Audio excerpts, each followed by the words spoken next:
Hello everybody, welcome to divinely guided 7777। कैसे हैं आप सब लोग। मैं आ गई हूँ एक और फ्रेश रीडिंग के साथ। और थंबनेल में आपने पढ़ लिया होगा कि रीडिंग होने जा रही है यू वर्सेस देम, यानी आप और आपके पार्टनर की क्या एनर्जी है, आप दोनों किस स्पेस पर हैं, किस स्पेस पर हैं और किस पेज पर हैं। ठीक है, ये टाइमलेस, जनरल और कलेक्टिव रीडिंग होगी। जब कभी मैं यू वर्सेस देम की रीडिंग करती हूँ, जो कि शायद मैं आज बहुत दिनों के बाद कर रही हूँ, तो मैं दो डिफरेंट डेक्स यूज़ करती हूँ, ताकि अगर एनर्जी मैच भी हो रही है और एनर्जी क्लैश भी हो रहा है तो सिमिलर कार्ड्स के थ्रू भी पता चल सके कि आपके और इनके दरमियान क्या कॉन्फ्लिक्ट आ रहा है, या आप और उनके दरमियान क्या म्यूचुअल चीज़ें हो रही हैं। ठीक है, मैसेजेस वही लीजिएगा जो आपको अपनी सिचुएशन से मैच करते हुए लगें। टैरो में ये मैसेजेस आए हैं तो सारे के सारे अपने ऊपर इम्पोज मत कर लीजिएगा। I don't know, comment section में बहुत सारे लोग जो हैं वो ब्लैक मैजिक से रिलेटेड चीज़ें पूछ रहे हैं।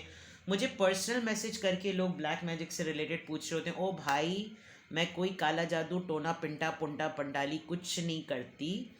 I only read cards and this is my expertise. ठीक है, हाँ ये ज़रूर होता है कि अगर आपका क्वेश्चन हो तो मैं टैरो ही के थ्रू बता सकती हूँ कि किस सॉर्ट ऑफ की जो है वो आपके ऊपर ब्लैक मैजिक का इन्फ्लुएंस है, लेकिन किस नौइयत का हुआ हुआ है, किसने किया हुआ है और कौन सा वाला किया हुआ है, तो मुझे इस मामले में कख नहीं पता। ठीक है, तो अक्सर लोग जो है वो मुझसे रिक्वेस्ट कर रहे होते हैं आप ब्लैक मैजिक का तोड़ बताएं। मुझे खुद नहीं पता, मैं बिलीव ही नहीं करती। आप अपने अपने अपने ऊपर दम दुरूद करें, अपने आप को प्रोटेक्टेड रखें, सदका दें, पाक और तहारत में रहें। इससे बेटर चीज़ और कोई नहीं होती। आप गंदे गलीज़ होंगे तो वैसे ही 10 किस्म की बुरी आफतें जो है वो पड़ती हैं। साफ़ सुथरा रखें, अगर आप मुस्लिम हैं बावज़ू रहिए, और वैसे भी आप हैं तो अपने आप को पाक साफ़ रखें। ठीक है, तो let's see, you versus them पे रीडिंग करने जा रहे हैं। सबसे पहले आपकी एनर्जी चेक करते हैं। Let's see, you versus them पे रीडिंग होने जा रही है। सबसे पहले आपकी एनर्जी चेक करेंगे और फिर आपके पर्सन। ठीक है,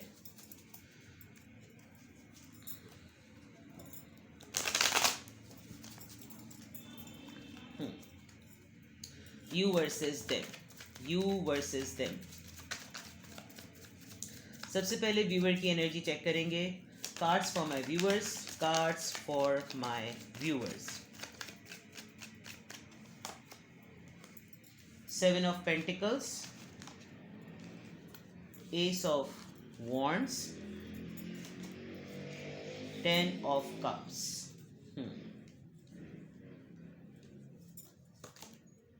Justice, 7 of Cups. 7 का नंबर सिग्निफिकेंट है। Bottom of the deck, king of cups. Very nice, very genuine energy. आप बहुत ही जेन्युइन और लॉयल एनर्जी में हैं ओवरऑल। आप इस रिलेशनशिप के लिए काफ़ी जेन्युइन हैं, काफ़ी लॉयल हैं। आपकी इंटेंशंस काफ़ी हद तक बहुत डीप हैं और इंटेंस हैं। आपने इस रिलेशनशिप में कोई हैंकी पैंकी नहीं रखी, कोई फ्लर्ट नहीं अपनाया। अगर ये प्रोग्रेस भी हुआ तो आपके प्रोग्रेशन में एक खुलूस, एक नेक नियति थी। आप फ्लर्टिशियस मोड में आप कभी भी इस रिलेशनशिप में नहीं रहे। इनफैक्ट मैं यहाँ देख सकती हूँ कि आप इस रिलेशनशिप को, अगर आप मैरिड हैं नहीं, और अगर आप नहीं हैं मैरिड, तो आपने इसको फैमिली तक देखा है, शादी तक देखा है। आपकी ख्वाहिश है कि रिश्ता शादी तक जाए। ऊपर के अगर मैं कार्ड्स देखूं तो बहुत क्लियर नज़र आ रहा है कि आप होल्ड हो गए हैं। होल्ड इस मुराद में Taurus, Virgo, Capricorn, Aries, Leo, Sagittarius, Cancer, Scorpio, Pisces, Libra and then Cancer, Scorpio, Pisces. और ओवरऑल भी आपकी वाटर साइन की एनर्जी आई। दैट मीन्स कि आप इमोशनल पर्सन हैं। सेंटिमेंट्स आपके लिए बहुत मैटर करते हैं। सच्चाई बहुत मैटर करती है। खुलूस, नेक नियति, सॉफ्ट कॉर्नर आपका जो है वो ह्यूमैनिटेरियन ग्राउंड पर और वैसे भी बहुत ही ज़्यादा जेन्युइन है। अभी आप रुके हुए हैं, होल्ड किया हुआ है। आपको लगता है कि दोनों पार्टनर के होते हुए एक रिश्ते में जितना देना होता है ना वो मैंने दे दिया, लेकिन आपको, आपका दिल चाहता है कि आप इसमें इन्वेस्ट करें। आप कुछ नया चाहते हैं, कुछ चार्म चाहते हैं, आप अपनी फैमिली के लिए कुछ करना चाहते हैं। आप अपने इस रिलेशनशिप में फैमिली को देखते हैं तो आपके प्लान्स हैं। आप ड्रीम एक्सचेंज कर रहे हैं, आप प्लान्स एक्सचेंज कर रहे हैं, आप आइडियाज़ एक्सचेंज कर रहे हैं। आप अपने पार्टनर को लेते हुए बहुत सारी चीज़ें प्लान कर रहे हैं। And you are believing this fact कि ये होगा, ये ज़रूर होगा, ये ऐसा ज़रूर होगा और ऐसा ये करके रहेंगे। मतलब आपकी एनर्जी काफ़ी डिटर्मिनेशन पे बेस्ड लग रही है। दूसरी तरफ ये आपको लगता है कि आपका रिलेशनशिप किसी कार्मिक पैटर्न की भी नज़र हो गया है। क्यों? क्योंकि कुछ चीज़ें होते होते रुक जाती हैं। आपको लगता है कि आपको जल्दी हो जाना चाहिए, इस चीज़ में जल्दी कर देना चाहिए। अगर आप मैरिड हैं तो जो प्लान मैरिड से रिलेटेड है, शादी से रिलेटेड है, फैमिली से रिलेटेड है, वो जल्दी हो जाएं। अगर आप अनमैरिड है तो आपके प्लान शादी के लिए हो जाने के लिए जल्दी के, लेकिन इसमें डिले है। बिकॉज जो चीज़ें आप डिज़र्व करते हैं वो चीज़ें आपको डिज़र्विंग पॉइंट ऑफ व्यू से मिलेंगी। कुछ कंडीशंस, कुछ नॉर्म्स आपकी तरफ से इस रिलेशनशिप के बीच में हैं। कुछ ऐसी शराइत जो आपको लगता है कि ये होना एक रिश्ते के बाद रिश्ते की प्रोग्रेशन में बहुत ज़रूरी है। अगर ये रिश्ता आगे की तरफ बढ़ रहा है तो ये चीज़ें पहले क्लियर हो जानी चाहिए। आप अपने करियर को लेकर, फैमिली को लेकर, अपनी लाइफ को लेकर और इन लॉज को लेकर या अपने पार्टनर को लेकर मल्टीपल चॉइसेस पर अभी स्टक हैं। जैसे मैंने कहा, होल्ड हो गए। क्यों? क्योंकि यहाँ पे भी 7 है और यहाँ पे भी 7 है। कोई कास्ट डिफरेंस तो मुझे नज़र नहीं आ रहा, लेकिन चॉइसेस नज़र आ रही हैं। शायद आप अपने पर्सन को शादी के लिए देखते हैं, फिर जब वो शादी के लिए फाइनल होने लगता है आपको एकदम से कोई दूसरी अपॉर्चुनिटी नज़र आ जाती है। आप, सॉरी टू से, आप इस वक्त थोड़े से कन्फ्यूजन में हैं, लेकिन आप इस रिश्ते में जेन्युइन हैं, ये बात तो फॉर श्योर है। ठीक है, लेकिन इस वक्त आपकी लाइफ में कुछ मल्टीपल चॉइसेस हैं और आपके लिए दूर दराज बैठकर आप इंडिविजुअली या अकेले आप इस बात का फैसला नहीं कर पा रहे कि क्या आपको किस चॉइस के लिए किस तरफ जाना चाहिए। शायद कोई फादर फिगर आपको रिलेशनशिप डिसीजन मेकिंग में हेल्प करता है और इस रिलेशनशिप की फाइनल डिसीजन का पूरा कंधा, पूरा ज़ोर ज़बरदस्ती और पूरा बोझ आपके ऊपर आ गया, जिसकी वजह से आपको चॉइस करने में मुश्किल आई कि मैं करियर पर जाऊं, मैं जॉब पर जाऊं, मैं काम पर ध्यान दूं, मैं बिज़नेस स्टार्ट करूं या मैं शादी कर लूं। और अगर मैं शादी कर लूं तो क्या मैं फैमिली बढ़ाऊं? अगर मैं फैमिली अभी नहीं बढ़ाऊं तो कब बढ़ाऊं? तो रुके हुए आपकी लाइफ में मल्टीपल चॉइसेस की वजह से आपकी लाइफ में अभी पॉज है। नाउ लेट्स सी आपके पार्टनर की एनर्जी, यू वर्सेस देम की हम रीडिंग कर रहे हैं। आपकी तरफ से तो कार्ड्स डिटर्मिनेटेड आए हैं, डिटर्मिनेशन बेस्ड आए हैं। ऐसा नहीं है कि डिटर्मिनेशन नहीं है और विल नहीं है, जेन्युइन हैं आप, लॉयल हैं। अब देखते हैं भाई आपके पार्टनर की क्या एनर्जी है। Page of cups, 2 of wands, okay, choices की वजह ये है शायद। 4 ऑफ कप्स, अच्छा, पेज ऑफ पेंटिकल्स, अच्छा जनाब, और क्या हो गया? 9 ऑफ पेंटिकल्स। एक और कार्ड रिवील हुआ है, 6 ऑफ वॉन्ड्स और bottom of the deck 2 of pentacles. चलें, चॉइसेस आपकी, आप कंफ्यूजन में या आप ठहराव में क्यों हैं? आई थिंक वो मुझे वहाँ से पता चल रहा है। आपके पर्सन जगल करते हैं डिसीजन मेकिंग में, इसीलिए शायद आपको भी डाउट चल रहा है। ठीक है, ये तो आपकी सिंक्रोनिसिटी हो गई जो वहाँ से पिक हो रही है। अब आपके पर्सन की कंप्लीटली अगर मैं एनर्जी बताऊं, Cancer, Scorpio, Pisces, Aries, Leo, Sagittarius, again Cancer, Scorpio, Pisces, then Taurus, Virgo, Capricorn, and then Taurus, Virgo, Capricorn strongly, and then Aries, Libra, Gemini, Aquarius. ठीक है, आपकी रीडिंग बहुत ही ज़्यादा अर्दी है, मटीरियलिस्टिक है। आपके पार्टनर की, सॉरी आपकी नहीं, चलो भाई जाओ यहाँ। ठीक है, ये एक्स्ट्रा कार्ड आया था, फिर भी मैं ले लेती हूँ। आपके person honestly speaking mature behave नहीं करते। ठीक है, उनको जितना जेन्युइन और जितने लॉयल आप इस रिलेशनशिप में हैं, शायद उसका इक्विलेंट बिहेव नहीं कर पाते। डिसीजन लेना इनके लिए बहुत मुश्किल है। डिस्टेंस पर नज़र आ रहे हैं आप दोनों, सिमिलर सिटी या सिमिलर टाउन आप लोग शेयर नहीं करते, दूर हैं एक दूसरे से। प्लस थोड़ा सा प्रॉब्लम यह है कि आप जब कभी भी इन पर्सन को कुछ ऑफर करते हैं, इन्होंने भाग जाना होता है। With the 4 of cups it's clearly, ये जैसी चीज़ें फॉर्म में आने लगती हैं तो ये फ़ौरन पीछे हट जाते हैं। आई थिंक मैंने यहाँ पर ये चीज़ रिपीट भी की थी या मेंशन भी की थी, जो रिपीट हो रही है। प्लस चीज़ें ठीक करनी हो तो यानी मेजर या प्रॉपर ऑफर के साथ ये नहीं आते, किसी ऐसी सिली सी ऑफर के साथ आएंगे जो टेम्पररी होगी। अकेले रहना बहुत पसंद है, इंडिपेंडेंट हैं, थोड़े अरसे तक फ्री स्पिरिट के तौर पर रहना चाह रहे हैं, खूबसूरत हैं, काफ़ी लिबरल हैं, बहुत मॉडर्न हैं, चाहे मेल हो या फीमेल, और काफ़ी हद तक थोड़ा सा इनके अंदर प्राइड है। प्राइड इस सेंस में कि जैसे अभी बहुत टाइम है भाई, अभी इतनी जल्दी सब चीज़ों में बनने की क्या ज़रूरत, अभी इंजॉय करो, अभी जो है चलो अच्छा चलो ठीक है कुछ कर लेते हैं, लेकिन काफ़ी हद तक ये फ्री रहना चाहते हैं, ये पाबंद नहीं होना चाहते। और फिर जब कभी भी इनको तमाम चीज़ें एंटरटेन होने में एंजॉय करने के बाद अब जब इनको एहसास होता है कि यार नाउ सेटल हो जाना चाहिए, तो फिर ये जगल करने लगते हैं, ये कंफ्यूज हो जाते हैं कि क्या मुझे शादी कर लेनी चाहिए, क्या मुझे कमिटमेंट में आ जाना चाहिए, क्या रिलेशनशिप को ऑफिशियल कर देना चाहिए, फाइनेंसेस देखूं पहले, सेट हो जाऊं पहले, ये कर लूं। ओवरऑल आप समझ लीजिए कि नॉट एग्जैक्टली बिल्कुल ही स्टूपिड बट इमेच्योर, यानी कंपैरेटिवली आपके थोड़े से इमेच्योर। आप बहुत ज़्यादा सीरियस हैं, आप बहुत जेन्युइन हैं, आप इस रिश्ते को लेकर बहुत क्लियर हैं, कुछ कि ये थोड़े से अभी समझते हैं कि इतनी रिलेशनशिप में इंटेंसिटी नहीं आई है। तो यू वर्सेस देम में अगर मैं देखूं तो यहाँ रिश्ते को लेकर एक पॉइंट पर अगर कन्फ्यूजन आ गई है, और यहाँ रिश्ते को लेकर अपनी सेल्फ इंडिपेंडेंस की बात आ गई है, लेकिन सुकून चाहिए, पीस चाहिए, जो कि एक एक्स्ट्रा कार्ड पॉपअप हुआ था। सेटलमेंट इनको भी चाहिए, बट इनको लगता है it's too early to get settled in terms of शादी, कमिटमेंट, लव, व्हाट्सोएवर। तो इसलिए ये थोड़ा थोड़ा सा ब्रेड क्रम्स देकर पीछे हटना जो है वो इनकी वो हो गई है, आदत सी हो गई है। लेट्स सी, आपकी तरफ एनर्जी चेक करते हैं। 11-11 हो रहे हैं इस वक्त, और अब 11-13 हो रहे हैं, और अब 11-14 हो गए, अब 11-16 हो गए। ठीक है जनाब, और एनर्जी आपकी चेक करते हैं, आपकी और एनर्जी चेक करते हैं। यू वर्सेस देम की रीडिंग हम कर रहे हैं। ट्रायम्फ, ये एस ऑफ, वहाँ एस ऑफ वॉन्ड्स आया था, यहाँ एस ऑफ स्वॉर्ड्स आया है। Okay, emotional withdrawal number 8। Okay, आप शायद किसी हद तक आगे बढ़ जाने का प्लान कर रहे हैं, बट यू थिंक दैट आपकी लाइफ में कोई नया प्रोजेक्ट या नया प्रपोजल आ रहा है, शायद इसीलिए आप शादी को खुद भी होल्ड कर रहे हैं। और जब तक आपको कोई सीरियस कमिटमेंट नहीं मिल रही, तो आप सोच रहे हैं कि अपॉर्चुनिटी की तरफ चले जाना चाहिए। आप रिश्ते से निकलकर प्रैक्टिकली कहीं ना कहीं सेटल होना चाह रहे हैं, या तो बिजनेस, जॉब, करियर में, या फिर आप ट्रैवलिंग का प्लान कर रहे हैं, बिकॉज कहीं ना कहीं कोई आपको अलायंस करवाएगा।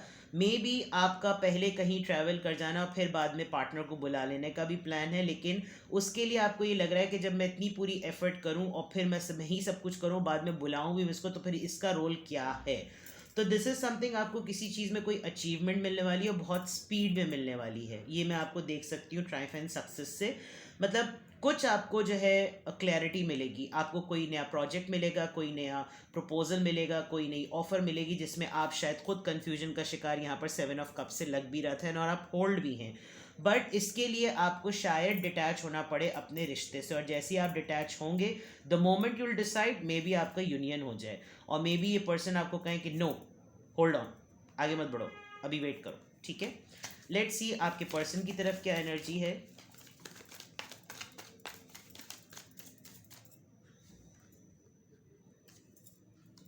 New beginning, okay, got it. Fulfilment of wishes, 9-9। आपके पर्सन की, आपके यहाँ 7-7 आया था, और आपके पर्सन की तरफ 9-9 आया है, which is a clarity that he or she is almost towards the completion of life decision। मतलब 9 और 9 है। दूसरा ये कि अपनी बात पे इनको अड़े रहना बड़ा पसंद है। ये अभी जिस कंडीशन पर हैं, इनको लगता है कि ये बिल्कुल सही टाइम है। I think we are wasting our time on love affairs and romance and फलाना ढमकाना। बी प्रैक्टिकल, बिकॉज ये पार्टनर जो है काफ़ी प्रैक्टिकल माइंडेड हैं। ये लल्लू पंजू सी इनकी थिंकिंग नहीं है, सेल्फ सेंटर्ड भी हैं, मटीरियलिस्टिक भी हैं, मटीरियल्स का ज़रा ज़्यादा सोचते हैं, आगे बढ़ने का ज़्यादा सोचते हैं, शादी के लिए इतना सीरियस नहीं है, कमिटमेंट के लिए इतना सीरियस नहीं है। यहाँ पे क्लियर नज़र आ रहा है, इनको लगता है कि अभी लाइफ को एक्सप्लोर करना है, अभी बहुत कुछ हासिल करना है, अभी बहुत कुछ देखना है, अभी बहुत कुछ घूमना है, अभी तो टाइम है, अभी तो एज है, अभी ही तो सब कुछ करना है, और शादी में फंस के फिर दूसरी जिम्मेदारियां होती हैं। It's not like that they are considering it के बर्डन है, बट इनको लगता है कि ये इनका व्यू पॉइंट बहुत स्ट्रांग है, और ये इस बात पे फ्लेक्सिबिलिटी नहीं दिखाते। अच्छा, ये ऑफिशियली फ्लेक्सिबिलिटी और कमिटमेंट शादी में नहीं दिखा रहे, तो आपको ये लग रहा है फिर टाइम वेस्ट करने का कोई फ़ायदा नहीं। आप भी आगे बढ़ना चाह रहे हैं, और आप आगे इन्हीं के ओपिनियन की वजह से आगे बढ़ना चाह रहे हैं कि अगर भैया अगर हम ऑफिशियली वो नहीं होते, कमिटमेंट में नहीं आते, तो फिर मैं अपनी राह देखूँ, तुम अपनी राह देखो, फिर आगे देखेंगे। शायद कोई ऐसी बात तो ही है, लेकिन they want to start something new, और ऐसा न्यू जो कि कोई एक ऐसी चीज़ हो जाए जैसे बाकी तमाम चीज़ें पूरी हो जाएं। जैसे मैंने कहा, they are very close to the ending of good things, यानी सारी चीज़ें इनकी पूरी होने वाली हैं, और हो सकता है वो लास्ट चीज़ यही हो कि आप लोग की शादी हो जाए। यहाँ पर अभी तक शादी नज़र नहीं आ रही, लेकिन वहाँ फैमिली कार्ड नज़र आ रहा है। ठीक है, अड़े हुए हैं ये अपने बात पे। इनको लगता है कि इनका जो ओपिनियन है, इनकी जो ये बात है, इनकी जो सोच है, ये वर्थ रखती है, और वर्थ रखती भी है जहाँ तक मुझे नज़र आ रहा है। विजडम, इस वक्त आप जज्बाती हैं और ये अकल से काम ले रहे हैं। तो ओवरऑल आप लोगों को शायद किसी म्यूचुअल पर्सन की नीड है, जो कि आप दोनों का व्यू पॉइंट समझ के आप दोनों की लाइफ का फैसला कर सके, because you people need some third party to guide you, not to spoil your relation but to guide you. Because अक्लमंदी से काम लेना रिश्ते की स्टेबिलिटी और फ्लरिशमेंट के लिए बहुत ज़रूरी है। तो ओवरऑल अक्ल का और जज्बात का टकराव चल रहा है। ठीक है, लेट्स सी सोशल लेवल पर आपकी और आपके पर्सन की एनर्जी किस तरह की है। सोशल लेवल पर फॉर्च्यून टेलिंग डेक से आप, अरे भाई आप ही चुको, एक एक करके आ रहे हो। देखते हैं जनाब आपकी तरफ क्या फॉर्च्यून टेलिंग डेक से गाइडेंस आती है, क्या है मज़ीद गाइडेंस। फॉर्च्यून टेलिंग डेक से आपकी तरफ क्या और रीडिंग में एनर्जी आ रही है। Child number 18, 39 community, 13 wealthy man. May be आपका कोई एम है, आपकी कोई ड्रीम है, आप अपने चाइल्डहुड ड्रीम को आप अपना अचीव करना चाहते हैं। आप एनजीओ से रिलेटेड कोई वेलफेयर खोलना चाहते हैं, कोई एनजीओ ऑफिस खोलना चाहते हैं। आप अपने पेरेंट्स को उनके ड्रीम्स पूरे करना चाहते हैं। आप लव लाइफ में इसलिए भी नहीं पढ़ना चाह रहे, जैसे आपको पता है कि भाई अगर मेरा रिश्ता जेन्युइन है तो वो कहीं नहीं जाएगा, then I should go for career. और उस पॉइंट ऑफ व्यू से शायद आपकी लाइफ में stable with the wealthy man, I guess के चीज़ों पे आप खुद इन्वेस्ट करेंगे तो ऑटोमेटिकली पर्सन भी आएगा, and you have this manifestation कि ये पर्सन कहीं नहीं जाने वाला। मे बी आपकी मैनिफेस्टेशन वेल्थ से रिलेटेड है, आपका टारगेट है किसी चीज़ को, अपने बचपन के ख्वाब को पूरा करना, अपने पेरेंट्स के ख्वाब को पूरा करना, और वो यही है कि आप अपने पाँव पे खड़े हों और उनको स्टेबिलिटी शो करें। आप उनको दिखाएं कि भाई वो जो होता था ना, माँ मैंने बीए कर लिया माँ, वो वाली बात। तो लेट्स सी आपके पर्सन की तरफ क्या आ रहा है। इतना बुढ़ा हीरो होता था फिल्मों में, बुढ़ा खूसट जिसके पोते पोतियां हो जाएं पहले ज़माने की फिल्मों में, और वो बुढ़े ने बीए ही किया हुआ होता था। लेट्स सी कंसर्न, आपके पर्सन की तरफ से कंसर्न आ रहा है। Great fortune, and then we are getting change. See they are not ready right now strongly. इस वक्त इनको जैसे विजडम वाली बात है ना, दैट मीन्स कि कोई ड्राइविंग फोर्स है, और वो ड्राइविंग फोर्स ऐसी है कि इनको रियलाइज़ करवा रही है कि अगर तुमने अभी तक ये लफंटरबाजी बंद नहीं की तो then you are going to lose something, because you need to accept this change to happen. You know, fortune को हैपन होने के लिए you need to accept this change. इनकी लफंटरबाजी से या तो इनके फादर परेशान हैं, या इनकी हरकतें इतनी ऐसी हैं, मतलब अगर ये कमिट, फॉर एग्जांपल रिश्ता जुड़ गया है, एग्जांपल दे रही हूँ, ये नहीं कह रही कि हुआ हुआ है, रिश्ता जुड़ गया है, और उसमें जो है अब ये रिश्ता जुड़ने के बाद जो है वो इनको अपना करियर और अपनी सेटलमेंट याद आ रही है, तो यहाँ पर बात ख़राब हो रही है। आप भी अपने पेरेंट्स की बात सुन रहे हैं, आपको भी लगता है उनका ख्वाब पूरा करना चाहिए, यहाँ पे भी कोई बात है। प्लस मे बी इनके फादर फिगर जो हैं वो कोई कंसर्न रखते हैं इनकी कमिटमेंट्स को लेकर, इनकी हरकतों को लेकर, इनके प्लान्स को लेकर, और ये जो चेंज है ये बहुत बड़ा चेंज है, इसमें इनको भी डर है क्योंकि इन्होंने इनकी डिसीजन मेकिंग में इनका साथ दिया है। But there is a good side, यानी अगर ये डिसीजन कंसर्निंग है तो इसका रिस्क लेना पड़ेगा, और रिस्क लेने के बाद you know good things going to happen, but only if the mind set is going to change. इसमें ट्रैवलिंग भी इन्वॉल्व है, आपकी तरफ भी ट्रैवलिंग नज़र आ रही थी, इधर भी ट्रैवलिंग, यानी मुझे इमिग्रेशन बहुत ज़्यादा स्ट्रॉन्ग नज़र आ रहा है। ओवरऑल है message of concern, this is something, you know concern यहाँ 2 दफ़ा आया है, तो मे बी आप वो कोई ऐसी न्यूज़ एक्सपेक्ट नहीं कर रहे, दोनों आप दोनों कोई ऐसी न्यूज़ एक्सपेक्ट नहीं कर रहे जो कि हो जाएगी, बिल्कुल। कोई आप दोनों के मुताल्लिक ऐसा फैसला लिया जाएगा जो कि जिसका धड़का आपको है, आई थिंक आप इंट्यूट कर सकते हैं, और उस इंट्यूशन में आपको लगता है कि अगर ये फैसला लिया, मुझे कुछ ये एनर्जी बहुत स्ट्रांग लग रही है, ये एनर्जी बहुत स्ट्रांग है। मुझे कमेंट सेक्शन में बताइएगा कोई इनके फादर हैं, मतलब not in terms of they are against, लेकिन इस वक्त अगर आप लोगों के यूनियन में फॉर एग्जांपल आप लोगों की शादी होने में या कमिटमेंट को ऑफिशियल करने में अगर ये पर्सन इस तक रुकावट बन रहा है तो इसको नेगेटिव मत समझिए, बिकॉज इसका इस वक्त कंसर्न शो करना आपकी फ्यूचर के लिए बेटर है। मुझे जहाँ तक, मैं एक रैंडम ऑब्जर्वेशन दे सकती हूँ, ठीक है, वरना तो प्राइवेट रीडिंग में पता चलेगा। लेट्स सी, एक कार्ड पिक करते हैं आपके लिए हीलिंग डेक से कि कौन सी ऐसी चीज़ है जिसकी आपको हेल्प की नीड है या गाइडेंस की ज़रूरत है या हील हो चुकी है, और एक आपके पार्टनर की तरफ से। Let's see, pay attention to the science. Alright, यहाँ कंसर्न की बात आई है और आपके लिए नंबर 10, यूर हाईली इंट्यूटिव। मैंने अभी भी बात कही थी, जो कुछ भी इस रिलेशनशिप में रहते हुए आपकी सराउंडिंग में हो रहा है या आपको कहीं से भी आपके म्यूचुअल फ्रेंड्स हैं और सर्कल हैं जो आपके इस रिलेशनशिप को जानते हैं, थोड़ा अलर्ट रहें, ठीक है, देखते रहें कि क्या हो रहा है। हर चीज़ कनेक्ट करके इंटरकनेक्टेड होकर आपके रिलेशनशिप पे क्या असर छोड़ रही है, उसके लिए आप हर चीज़ पर नज़र रखें। And be wise. देखिए, विजडम, आउल, वाइज, ये सब चीज़ें इंटेलिजेंस बेस्ड हो रही हैं, तो आपने थोड़ा सा समझदारी का सबूत देना है, ठीक है, कच्चे कान नहीं रखने, लोगों की बातों में नहीं आना। बहुत सारी चीज़ें यहाँ पर मैसेजेस मुझे पिक हो रहे हैं, लेकिन मैं लिमिटेड रहूँगी। टेम्पटेशन, आपके पर्सन का, अच्छा अब मुझे क्लियर हो रहा है कि कंसर्न क्यों है। इनकी हिस्स नहीं ख़त्म होती। एक होता है ना कि एक होता है इंसान पेट भरने के लिए खाता है और एक होता है उसकी नीयत नहीं भरती। कहते हैं ना यार, नीयत नहीं भर रही, पेट फट रहा है। यहाँ पर टेम्पटेशन की बात है। इनकी कुछ कुछ आदतें इनकी हैं जो कि इनकी हिस्स नहीं पूरी हो रही है ना। हाँ,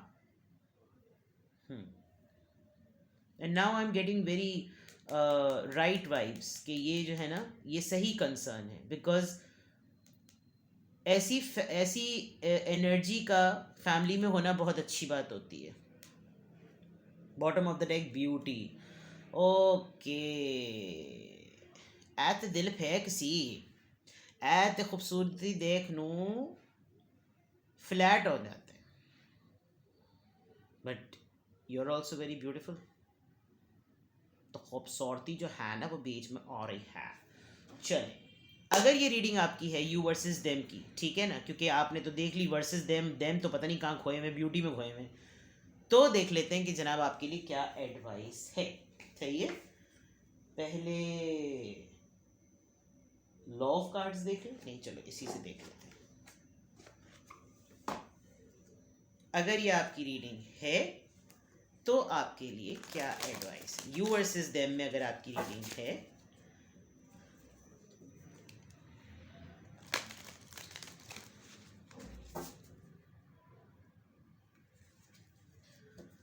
कहानी सुनो, जुबानी सुनो, हमें प्यार हुआ था, इकरार हुआ था। आजकल मैं और मेरे हस्बैंड ये गाना इतना सुन रहे हैं।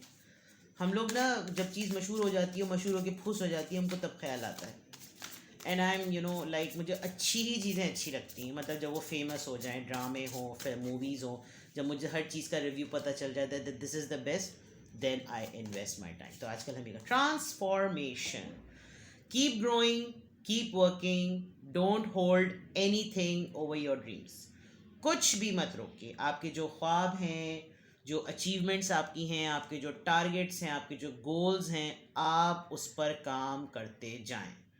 अगर इस वक्त आपने अपनी लव लाइफ को घुसेड़ लिया अपने दिमाग में, तो फिर आप रुक जाएंगे। Keep on growing, keep on glowing, transformation. ठीक है, आपके लिए ओवरऑल एडवाइस यही है। इनफैक्ट यू वॉन्ट बिलीव, इस डेक की बुक भी यही है, इस डेक का टाइटल भी यही है। ठीक है, I have some decks with me, if you want to buy, they are sealed, packed, तो contact me if you want to buy, if you're serious. Okay, only one deck is there, otherwise nothing else, and it's sealed pack. I got it from abroad. ठीक है, this is very beautiful, keep it up.